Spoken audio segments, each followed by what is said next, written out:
নমস্কার, সকলকে স্বাগত জানিয়ে শুরু করছি জীবনের আলো অনুষ্ঠান। সকলে নিশ্চয়ই খুব ভালো আছেন। বয়োজ্যেষ্ঠ যারা আছেন তাদেরকে প্রণাম জানাই। দেখুন, শত্রু আমাদের সব সময় থাকবেই। অর্থাৎ আপনি ভালো কিছু করছেন, শত্রু আপনার পিছু পিছে ধাওয়া দেবে, আপনাকে সেই জায়গাটাতে নামানোর চেষ্টা করবে। এটা জেনারেলি একটা সমস্যা সবার ক্ষেত্রে দেখা যায়। দেখবেন আপনার ক্ষেত্রে ভালো মন্দ কিছু করছেন, আপনার ক্ষেত্রে শত্রুতা লেগে যাবে। এই শত্রু দমনের জন্য অবশ্যই তার বিভিন্ন পন্থা রয়েছে।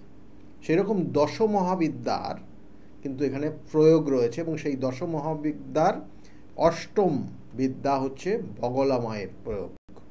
আমি সেই বিষয়ে আলোচনা করব, কিন্তু শত্রু কবলে কিভাবে পড়েন, কেন জ্যোতিষশাস্ত্র এর সঙ্গে কীভাবে কানেক্টেড, কেন আপনার শত্রুতা আসছে, কী ধরনের শত্রুতা আপনার জীবনে সমস্যা আনতে পারে, সেগুলো নিয়ে একটু আলোচনা করি। প্রথম অবস্থা দেখুন, শত্রুতার জায়গা আমরা দেখতে পাই ষষ্ঠ ভাব থেকে। আমাদের যে 12টা ভাব রয়েছে, সেই 12টা ভাবের ষষ্ঠ ভাব থেকে কানেক্ট হয় আপনার ক্ষেত্রে শত্রুতা, আপনার ক্ষেত্রে রোগ, এইগুলো দেখা যায়। তো এই শত্রু কী ধরনের শত্রু হবে? গুপ্ত শত্রু হবে, না জ্ঞাতি শত্রু হবে, না আপনার পাড়া প্রতিবেশী আপনার শত্রু হবে, না আপনার কর্মক্ষেত্রে শত্রু হবে, না আপনার দেখা যাচ্ছে ব্যবসার ক্ষেত্রে শত্রু হবে, না আপনার কর্মচারীগুলো আপনার শত্রু হবে। এই বিভিন্ন ধরনের, বা আপনার খুব কাছের মানুষ শত্রু হবে। কি করে আপনি বুঝবেন? জন্মছকের বিভিন্ন কানেকশন, এবং সেক্ষেত্রে কিন্তু সেই জায়গাগুলোর কিন্তু দেখা যায়। এবং সেই জন্য ষষ্ঠভাবে যদি কেতুর কানেক্টেড থাকে, কেতু গ্রহ যদি ষষ্ঠভাবে আপনার জন্মছকে কানেকশন পায়, তাহলে জানবেন আপনার ক্ষেত্রে গুপ্ত শত্রু রয়েছে। অর্থাৎ যে গুপ্ত শত্রু আপনার সঙ্গে খুব হাসি হাসি কথা বলছে, খুব সুন্দর ব্যবহার করছে, এত মিষ্টি কথা বলছে, আপনি সেখানে যাচ্ছেন, থাকছেন, কিন্তু লাস্টে গিয়ে আপনি সেই প্রকাশ্যে চলে আসবে, এবং আপনাকে দিনের পর দিন দেখা গেল সেখান থেকে সরিয়ে দেওয়ার বা আপনার উন্নতিতে তৈরি করছে বাধা। সেই গুপ্ত শত্রু কখনোই চায় না মন থেকে আপনি ভালো জায়গা প্রতিষ্ঠা পান, ভালো কিছু করুন। আপনাকে বারংবার আপনাকে হ্যারেস করে আপনাকে ডাউনফল করিয়ে দেওয়ার চেষ্টা করবে এই গুপ্ত শত্রু। এবং সেটা আপনি প্রমাণ পাবেন না। এই গুপ্ত শত্রু সাধারণত প্রমাণ রাখে না, এবং এইভাবে সে গুপ্ত শত্রু থাকে। সুতরাং আপনার ক্ষেত্রে সেই জায়গাটা আছে কি না, আপনার জন্মছকের সেই ষষ্ঠ ভাব বলে দিতে পারবে। আপনার দেখবেন যে আপনি ভালো কিছু করছেন, হঠাৎ করে ভালো হতে হঠাৎ আপনার শরীরটা খারাপ হয়ে গেল। হঠাৎ আপনার সন্তানটা পড়াশোনা করছিল, পড়াশোনা করতে করতে হঠাৎ করে কিন্তু ডাউনফল হতে লাগলো। সন্তানটা আপনার কথা শুনছে না, অবাধ্য হয়ে যাচ্ছে। তাহলে এইগুলো সাধারণত দেখবেন যে কোনো কোনো ক্ষেত্রে জ্ঞাতি শত্রু আপনাকে ডিস্টার্ব করে দেয়। অর্থাৎ জ্ঞাতি শত্রু, তার সঙ্গে একটা ইগোর লড়াই চলে নিজেদের মধ্যে, নিজেদের ব্লাড রিলেটেড পার্সনদের মধ্যেই একটা কিন্তু ইগোর লড়াই, বা কোনো কোনো ক্ষেত্রে দেখা গেলো যে রিলেটিভ সোর্স থেকে ইগোর লড়াই চলছে, এবং সেই লড়াইয়ে দেখা গেলো আপনার ক্ষেত্রে শত্রুতা করে, আপনার ক্ষেত্রে খারাপ কিছু করে, আপনার মধ্যে তন্ত্রমন্ত্র ক্রিয়া করে, আপনার ওপর কালা জাদু প্রয়োগ করে আপনাকে সমস্যায় ফেলে দিয়ে আপনাকে ডাউনফল করার চেষ্টা করে। এগুলো বলা হয় জ্ঞাতি শত্রু। এবং এই জ্ঞাতি শত্রু খাওয়ানোর দিক দিয়ে কিন্তু খুব সাবধান। অর্থাৎ এরা দেখা গেলো বিভিন্ন পন্থা অবলম্বন করে খাইয়ে দিয়েও আপনাকে ক্ষতি করে দিতে পারে। এগুলো জ্ঞাতি শত্রু বলা হয়। এবং এই জ্ঞাতি শত্রু হচ্ছে সব থেকে বেশি ডেঞ্জার, কারণ আপনি জ্ঞাতি, নিজেদের মধ্যের লোক, আপনি তাকে বিশ্বাস করেন, তার সঙ্গে চলেন, তার সমস্ত কথা বলেন, এবং ধীরে ধীরে আপনার অর্থাৎ পেটের কথা শুনে সেই মতো প্ল্যানিং করে আপনার জায়গাটাকে ক্ষতি করে দেবে। আপনি হয়তো প্রথম জানতেনই না যে সেই আপনার ক্ষেত্রে শত্রুতা করছে, প্রথম অনেক কথা বলেছেন, কিন্তু সেই পরে গিয়ে বুঝতে পারছেন না ওই শত্রুতা করেছে। এই একটা জ্ঞাতি শত্রু। আর গুপ্ত শত্রুর ক্ষেত্রে তো আপনি বুঝতেই পারবেন না আপনার ক্ষেত্রে গুপ্ত শত্রুতা করছে।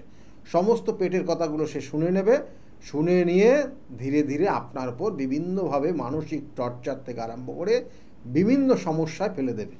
এবং দেখা গেল যে আপনারকে খারাপ করার জন্য, আপনাকে বলবো যে সব থেকে খারাপ করার জন্য ওই গুপ্ত শত্রু বিভিন্ন ধরনের করণ ক্রিয়া, বিভিন্ন ধরনের কালা জাদুর থেকে আরম্ভ করে বিভিন্ন তন্ত্রক্রিয়া, বিভিন্ন রকমের বান মারার থেকে আরম্ভ করে সব রকম কিছু করতে পারে এই গুপ্ত শত্রু। এবং এরা খুব ডেঞ্জার হয়, সঙ্গে মিশে থাকবে, কিন্তু আপনাকে সঠিক সময় ও ঠিক দিনক্ষণ দেখে আপনার ওপর ক্ষতিটা করে দেবে। তাহলে এই জায়গার থেকে আপনাদের কিন্তু অবশ্যই নিজেকে সেফ রাখতে হবে, নিজেকে সঠিক জায়গায় থাকতে হবে। না হলে আপনার হয়তো শারীরিক সমস্যা কখনো হচ্ছে, কখনো মানসিক সমস্যা তৈরি হচ্ছে, কখনো আপনার বৈবাহিক জীবনে সমস্যা হচ্ছে, কখনো কেরিয়ারের সমস্যা হচ্ছে, কখনো কর্মক্ষেত্রে নিয়ে আপনি সমস্যায় ভুগছেন, কখনো আপনার সন্তানকে নিয়ে আপনি সমস্যা ভুগছেন, কখনো দেখা গেলো সম্পত্তি নিয়ে সমস্যা তৈরি হয়ে গেল। তাহলে এই সমস্যাগুলোর মধ্যে কিন্তু অনেক জাতক জাতিকা পৌঁছে যায়, বা এরকম জায়গার সিচুয়েশন বা এরকম সমস্যার মধ্যে সে পড়ে যায়। কোনো কোনো ক্ষেত্রে দেখবেন যে কর্মক্ষেত্রে শত্রুতা, অর্থাৎ কর্মে এক সময় আপনার খুব বস খুব ভালো পারফরমেন্সের ওপর আপনাকে প্রশংসা করতো বস, কিন্তু হঠাৎ করে ওই ডিপার্টমেন্টে একজন আসার পর আপনার সঙ্গে তার খুব ভালো সম্পর্ক তৈরি হলো, তারপর আস্তে আস্তে আস্তে আস্তে আপনার থেকে ডিটাচ হতে থাকলো, এবং লাস্টে গিয়ে দেখা যাচ্ছে যে আপনার যে বস ছিল, যে আপনার এক সময় আপনার কাজের ভূয়সী প্রশংসা করত, সেই বস কিন্তু আপনাকে আর সহ্য করতে পারছে না। আপনার তো চোখে মানে সামনে সে মানে তার সামনে মানে আপনি তার সামনে যেতেই পাচ্ছেন না, এতটা খারাপ ব্যবহার, এতটা আপনাকে নেগলেক্ট করছে। তাহলে এই জায়গাগুলো তৈরি হয় গুপ্ত শত্রুতার কারণে। হয়তো আপনার ডিপার্টমেন্টে এমন কেউ এসছে যে আপনার উপর প্রতিশোধ নেওয়ার জন্য আজকে আপনার বসের থেকে আপনাকে ডিটাচ করে দিয়ে আপনাকে হয়তো কর্ম থেকেও বা কর্মক্ষেত্র থেকেও আপনাকে আলাদা করে দিতে চাই। তাহলে সেক্ষেত্রে দেখা হলো সে আপনার ওপর কোনো করণ ক্রিয়া, কোনো সমস্যা করে রেখে আজকে কিন্তু আপনার এই ধরনের সমস্যায় ফেলে দিয়েছে। হয়তো আপনার আগে যথেষ্ট প্রশংসার জায়গা ছিল, যথেষ্ট গুডউইল ছিল কর্মক্ষেত্রে, সেই গুডউইলটা আপনি আজকে ধরে রাখতে পারেননি, কারণ আপনার উপর মেন্টালি টর্চার করে আপনার যে কলিগ ছিলেন তিনিই দেখা গেলো আপনাকে সমস্যায় ফেলে দিয়েছেন। তাহলে এই জায়গাগুলো কিন্তু শত্রুতার কারণে হয়। শত্রুতা কিন্তু খুব খুব সাংঘাতিক এক ধরনের ব্যাধি, এবং এই শত্রুতার কবলে যারা পড়েছে তারা কিন্তু সত্যি করেই খুব খারাপ পরিস্থিতি, খারাপ সময়ের মধ্যে দিয়ে ধীরে ধীরে কিন্তু তারা যাচ্ছে। এবং তার ক্ষেত্রে কখনো কখনো এতটা ট্রাবল পরিস্থিতি তৈরি হয় যে কখনো কখনো হয়তো নিজেকেই ঠিক রাখতে চায় না, পারে না, এবং তার মধ্যে প্রচণ্ড রাগ, জেদ, এবং শরীরের দেখবেন যে ধীরে ধীরে তার শারীরিক অনেক ধরনের কিন্তু সমস্যা দেখতে পারবেন, এবং তার শারীরিক কিন্তু পরিবর্তন লক্ষ্য করা যাবে এই শত্রুর কবলে থাকলে। আমরা তো বলি প্রথম অবস্থায় শারীরিক সমস্যার মধ্যে যেগুলো হয়, হেয়ার ফল হয়, নখের প্রবলেম হয় পায়ের, কখনো কখনো আপনার স্কিনটা ড্রাইনেস চলে আসবে, স্কিনের মধ্যে একটা ড্রাইনেস আসবে, এবং কোনো কোনো কোনো ক্ষেত্রে দাঁতের সমস্যা হবে, কোনো কোনো ক্ষেত্রে পায়ের জয়েন্টে পেন হতে আরম্ভ করবে। এইগুলো কিন্তু সাধারণত জেনারেলি এগুলো দেখা যায়, কিন্তু কোনো কোনো ক্ষেত্রে দেখা গেলো যে আপনার শারীরিক বিভিন্ন সমস্যা এমনকি তৈরিও হয়ে যেতে পারে, এবং তার কারণেও আপনি জানবেন যে আপনি শত্রুতার কবলে পড়ে গেছেন, এবং আপনার যে কর্ম, আপনার ক্ষেত্রে যে গুডউইল, সেইগুলোকে নষ্ট করার পরিকল্পনা করছে এরা। সেই জন্য তাকে সেই জায়গার থেকে বের করে নিয়ে আসার জন্য অবশ্যই প্রয়োগ রয়েছে। এগুলোকে সঠিকভাবে প্রয়োগ করলেই দেখবেন যে এসব যত শত্রু আছে তারা আপনার থেকে কিন্তু দূরে সরে যাবে, তারা সাহস পাবে না আপনার সামনে আসার। তাই সেই জায়গাগুলোর সঠিকভাবে তার ক্রিয়া আছে অবশ্যই বলবো, কারণ আজকে আমি আপনাকে বললাম শত্রু নাশের যে দশমহাবিদ্যার যে প্রয়োগ, সেই বগলাময়ের প্রয়োগ কীভাবে হয় এবং কেন হয়, কীভাবে করতে হয়, সেগুলো নিয়ে যতটা পারি আলোচনার মধ্যে রাখার চেষ্টা করব। এবং এর সঙ্গে সঙ্গে দেখবেন যে অনেক জাতক জাতিকারা যে একসময় খুব ভালো ছিল, শ্বশুরবাড়িতে তার রিলেশন খুব সুসম্পর্ক ছিল, সবার সঙ্গে একটা বন্ডিং ছিল, এবং সেই পরিবারে আর একজন যোগ হলো হঠাৎ করে। সেক্ষেত্রে হয়তো বিবাহের কারণে হতে পারে, সেই বিবাহের কারণে সেখানে সেই পরিবারে আর একজন যুক্ত হলো, অর্থাৎ সেই পরিবারে অন্য কারোর হয়তো বিবাহ হয়েছে এবং সেখানে আর একজন এন্ট্রি নিয়েছে, তৈরি হয়ে গেল কি দ্বন্দ্ব। একজন আর একজনের শত্রুতার জায়গা তৈরি হচ্ছে। হয়তো প্রথমের দিকে খুব ভালো সম্পর্ক ছিল এবং সেখানে শত্রুতা আস্তে আস্তে আস্তে আস্তে মাথা চাড়া দিল, এবং এই ক্ষেত্রেও সেই হিংসা ইগো সেই জাতক জাতিকাদের ক্ষেত্রে ধ্বংসের কারণ হয়ে দাঁড়ালো।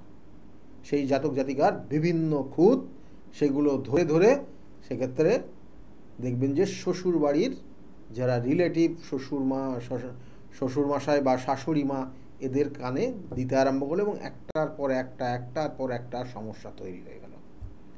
এই সমস্যা তার ক্ষেত্রে সেই শ্বশুর বাড়িতে টিকায় একটা দায়ী পরিস্থিতি বা দায়ের জায়গা তৈরি হলো। কি হবে? স্বামীর সঙ্গে ডিস্টার্ব, শ্বশুর বাড়ির সকলের সঙ্গে ডিস্টার্ব, এই যে শত্রুতা লাস্টে গিয়ে সে থাকতেই পারলো না, হয়তো লাস্টে গিয়ে ডিভোর্স পর্যন্ত হয়ে গেল। তাহলে এইগুলোও কিন্তু তৈরি হয়। তাহলে এইগুলো তৈরি হয় দ্বিতীয় ভাব থেকে। মেয়েদের ক্ষেত্রে যদি দ্বিতীয় ভাবের দ্বিতীয় স্থান পীড়িত হয়, তাহলে দেখা যাচ্ছে যে শ্বশুর বাড়ির রিলেটিভরা এদের সহযোগিতা করতে চায় না, বরঞ্চ বারংবার সমস্ত কাজে তার খুঁত ধরার চেষ্টা করে এবং দিনের পর দিন তাকে কিন্তু ডিফ্রাই করে, প্রত্যেকটা ক্ষেত্রে তাকে নেগলেক্ট করতে আরম্ভ করে, এবং একটা সময় তাকে সেই শ্বশুরবাড়ি ত্যাগ করে চলে আসতে হয়। তাহলে কর্মের মধ্যে যেমন বললাম, কর্মক্ষেত্রের শত্রুতা যদি দেখা গেলো দশমভাবে কোনো গ্রহের সঙ্গে কেতু যুক্ত হয়ে আছে বা দশমপতির সঙ্গে কেতু কানেক্টেড হয়ে আছে, তাহলে জানবেন যে আপনার কর্মক্ষেত্রেও ওই ধরনের ইগোর কারণে আপনার কলিগ সে দেখা গেল আপনার ওপর শত্রুতা করতে পারে। তাহলে এক একটা শত্রুতার এক ধরনের পার্ট রয়েছে বিভিন্ন ক্ষেত্র। তাহলে এইগুলোর প্রতিকার প্রতিবিধানের জন্য আমি বিভিন্ন ক্ষেত্রে, আমি বারবার বলি, কখনো সেক্ষেত্রে দেখা গেলো ধূমাবতীর প্রয়োগের প্রয়োজন হয়, কখনো দুর্গার প্রয়োগের প্রয়োজন হয়, কখনো দেখা গেলো ছিন্নমস্তার প্রয়োগের প্রয়োজন হয়। সেগুলো অবশ্যই প্রয়োজন বুঝে এবং সমস্যা বুঝে সেগুলোর প্রয়োগ করতে হয়। কিন্তু এই বগলা মায়ের প্রয়োগ যদি নিষ্ঠার সঙ্গে না হয়, তাহলে কিন্তু তার উল্টো রিয়াকশান হবে অবশ্যই।